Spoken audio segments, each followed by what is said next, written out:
All right, guys, we are back in my garage for another video, and I know it's the definition of a first world problem, but my power lift gate isn't working properly. And it's one of those weird things that I noticed when I bought the X7, but it wasn't really a huge deal until I did a little more research and realized one, a lot of people are facing similar issues, and two, it's only going to get worse. So in this video, we're going to repair the lift gate by replacing the lift gate motor. That will hopefully help keep this away for a very long time to come. Relatively simple and cheap install, so I think it's worth it if you've got a weekend to just fix this yourself. So today I'm going to go ahead and show you guys how to do it, and hopefully you guys find this video useful.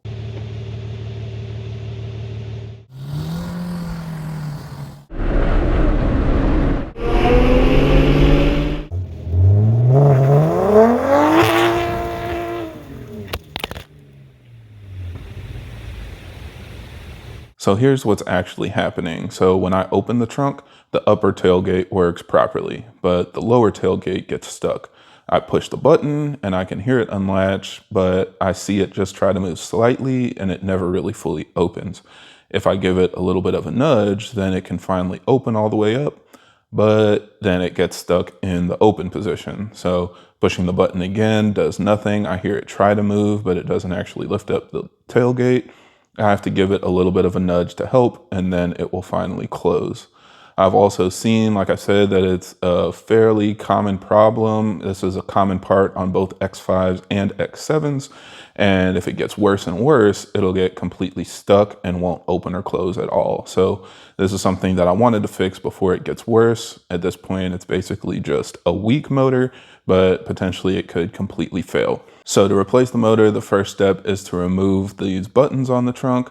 Use a thin trim tool around the edge to pop it out. Fitment is very tight, which is good for appearance, but kind of hard for jobs like this. So just use the thinnest trim tool you have. I didn't want to use a screwdriver or something so I could avoid scratching the plastic.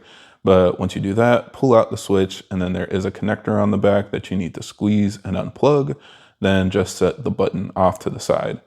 Next, we're going to remove the rubber covers that are on the trunk striker. It's in there very tight, again, for a nice finish, but it's kind of annoying when you have to remove it. I think it's kind of clipped in from the bottom. So the way I got it out is to kind of push in on the rubber to get it away from the opening and kind of peel it off of the edge around the perimeter. It did break a few of the corners, but it shouldn't be a big deal. I'll put the part number in the video description in case you want to replace yours with new ones. Honestly, I'm not 100% sure this is even needed since it's super flexible and the trim can come out through it, but it does create more room for the next step, which is removing the entire trim panel. This is absolutely the most annoying part of the job because it's really on there tight, and as you can see, it kind of wraps around the lift gate. It's two pieces that are clipped together and they come off as one according to the manual, so we're just going to have to be patient and remove all of the clips. There are 4 on the front, 2 on each side of the trunk latch in the middle, and then 1 on the far outside edge on both sides. So for now, just reach your hand underneath to try to pop them out, then remove the clips on top by pulling straight up. Then we're going to pull off the entire panel. What worked for me is to start by pulling off the bottom around the trunk latch to get a little more space, and then work on each side to pull it out from around the strikers. The trim panel is honestly more flexible than you probably think, so it's not going to get damaged or anything if you pull on it around and kind of twist it to get it loose. Just take your time and you'll get it. Also, you'll see later I used a screwdriver just to prop up the other trim panel that's overlapping it, so do that to help keep it out of your way. Now here's a peek at the back of the trim panel to give you a better idea of where the clips are. Again, there are 4 along the front edge and then 4 at the top towards the back edge. Thankfully, they're all close to the actual edge of the panel, so you can reach your fingers underneath to kind of feel them and pull them out, but it's still hard to remove since, again, it kind of wraps around the trunk. But using your fingers, you can feel around the edges where they are to pull them out one at a time. Next, we're going to remove the soft close module that you can see right here. Unclip the Bowden cable so you have a little more flexibility, and then the module is simply pressed into some holes in the trunk. So pull up on each of the 3 pins one at a time. They'll pop out of their grommet, and then you can move it and put it off to the side. And here's where the spindle motor is. So it is secured with a spring clip to hold it onto a ball seat pin in the trunk. To unclip it, use a pick tool or a hook tool to slide underneath the clip and then pull straight out, and it should pop right off. It's super easy. The other side is tucked in the same hole where the soft close module was towards the back. You'll see it's also clipped onto another ball pin in the same fashion. So again, removal is the same thing. Use a pick tool to pull out on the spring clip, and then the spindle motor will pop off.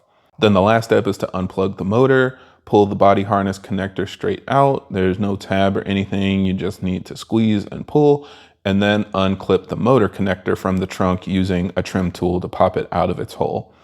And finally, you can slide the spindle motor out of the big hole towards the left side. There's plenty of space, and here's what it looks like. The new part is about $600 from BMW. I'll also have the part number in the video description, but because it's 600 bucks, naturally I bought it from eBay for 50 bucks. The same part is used in the G05 X5 and G07 X7. So I bought mine new, but if you need to, you can use that information to kind of expand your search to find used ones. The thing is, it's a spindle motor, so it extends and retracts to open the trunk, but it's not just a straight piston that pushes in and out. It has to screw in and out, so by turning it, you can set it to the proper length that you need. Just keep that in mind.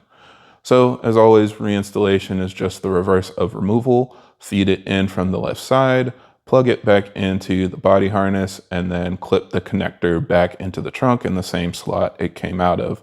Then to reinstall the actual motor, you just push it back on and the spring clip will snap into place to lock it on. Give it a little bit of a tug to make sure it's securely seated on the ball pin. And then moving to the other side, again, you can just turn the spindle to get it to the right length. You might notice it's either too long or too short. And so what you might need to do is, if it still doesn't line up, just lift the trunk slightly, and that will move the hinge inside the trunk so that the ball can line up with the spring socket. Then same deal, just push it onto the ball pin so it clips, and give it a little bit of a tug to make sure it's fully seated and secure. Then reinstall the soft close module by lining up the pins with their grommets, clip the Bowden cable back into its slot, then push down on the soft close module so the 3 pins all seat into their respective grommets. And now it's time to reinstall the world's most annoying trim panel. Prop up the lower panel with a screwdriver to keep it out of your way, and then let's get to work. I tried doing the reverse of removal, so I just got the panel oriented and began lining up the striker on one side with their hole. Pull it around and push it down into the striker cavity on the one side, then swing it all the way around, keeping the back edge of the trim panel lined up with the latch. You might have to pull down a little bit so that it doesn't get stuck on the sheet metal. Then seat the other side down around the striker and again push it down into the cavity. And finally, you can pull down on the back edge of the trim panel to pull it around the trunk latch and begin pushing in the clips. If any of them are missing their holes, you can reach under with your fingers to kind of line them up and then push to clip them fully in. Then reinstall the rubber covers on the striker. Again, basically it's just the reverse of removal, so push it all the way in and kind of tuck it under the trim panel around the edges. It did help to have a small screwdriver or pick tool to line up and keep everything looking good. You might have to kind of push it in and pull out a little bit to get it fully seated around the perimeter. Then we're going to plug the button back into the trunk and snap it back into its hole. This part is so easy, as you can see, even an 8-year-old can do it. Now test it out to make sure it all works. It may need to be pushed in the first time just so it can kind of recalibrate. Then push the button to make sure it opens and closes on its own. As you can see, we've got victory. So yeah, we should be good to go here. And yeah, that's the entire process. So that trim panel is the most annoying part for something that otherwise would probably be 30 minutes to an hour to do. That made it a lot more difficult for me. It took a little bit longer, but eventually I did get it in. I did have to replace one of the clips. So if you want, just get some extra clips and keep those on hand in case you break one or two.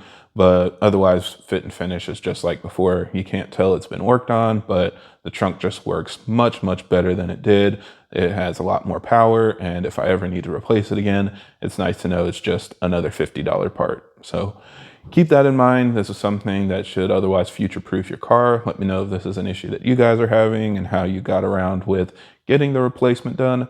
But otherwise, I think that's it for this video. So thank you guys for watching, and I hope this helps. And if you have any other questions or comments, leave them down below.